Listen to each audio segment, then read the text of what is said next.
The Marvel Universe has seen its fair share of epic battles, but few storylines stand out like Acts of Vengeance. This late 1989 crossover event was a masterstroke of supervillain strategy, pitting heroes against enemies they had never faced before. Instead of the usual hero-villain rivalries, the masterminds behind Acts of Vengeance decided to shake things up in a way that left the Marvel Universe reeling. At the heart of this storyline was Loki, the god of mischief himself, who orchestrated a gathering of the greatest villains Marvel had to offer. The likes of Doctor Doom, Magneto, the Kingpin, the Red Skull, and the Wizard were all lured into Loki's grand scheme with the promise of victory over their longtime foes. But this wasn't just another team-up. Loki proposed something far more cunning. Instead of each villain fighting their usual heroic adversary, they would switch opponents, throwing off the hero's expectations and strategies. This concept led to some of the most unpredictable and exciting battles Marvel had ever published. Spider-Man found himself facing off against Titania, Graviton, and the Trapster. The X-Men were suddenly in conflict with foes like the Mandarin. Thor clashed with the Juggernaut. Captain America was forced to battle against unlikely enemies, such as Crossbones and the Controller. The Fantastic Four faced chaos at every turn, as villains who had no history with them attempted to dismantle them in ways they weren't prepared for. Beyond the battles, Acts of Vengeance was significant because it gave villains the rare opportunity to control the narrative. Instead of heroes leading the charge, it was the bad guys pulling the strings, creating an overwhelming sense of disorder. The storyline also highlighted the complexity of villainy.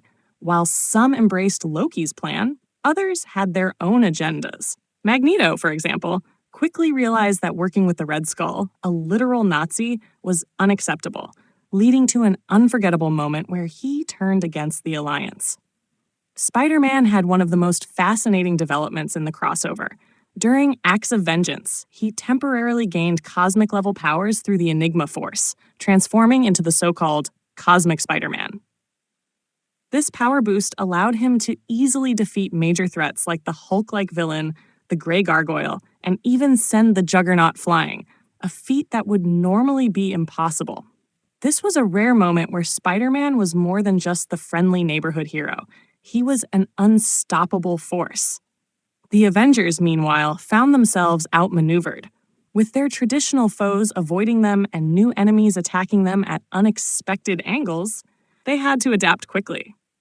This storyline also led to some major shifts within the team, showcasing how even Earth's mightiest heroes could be rattled when thrown into unpredictable situations.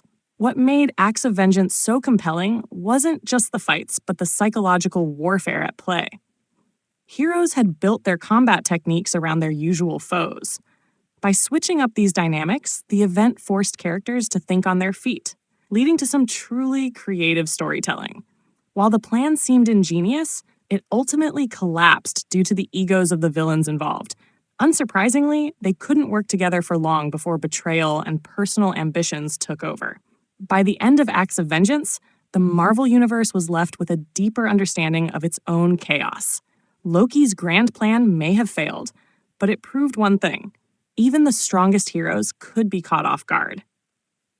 It was a rare event where the villains were the ones driving the action, making it one of the most memorable crossovers in comic book history.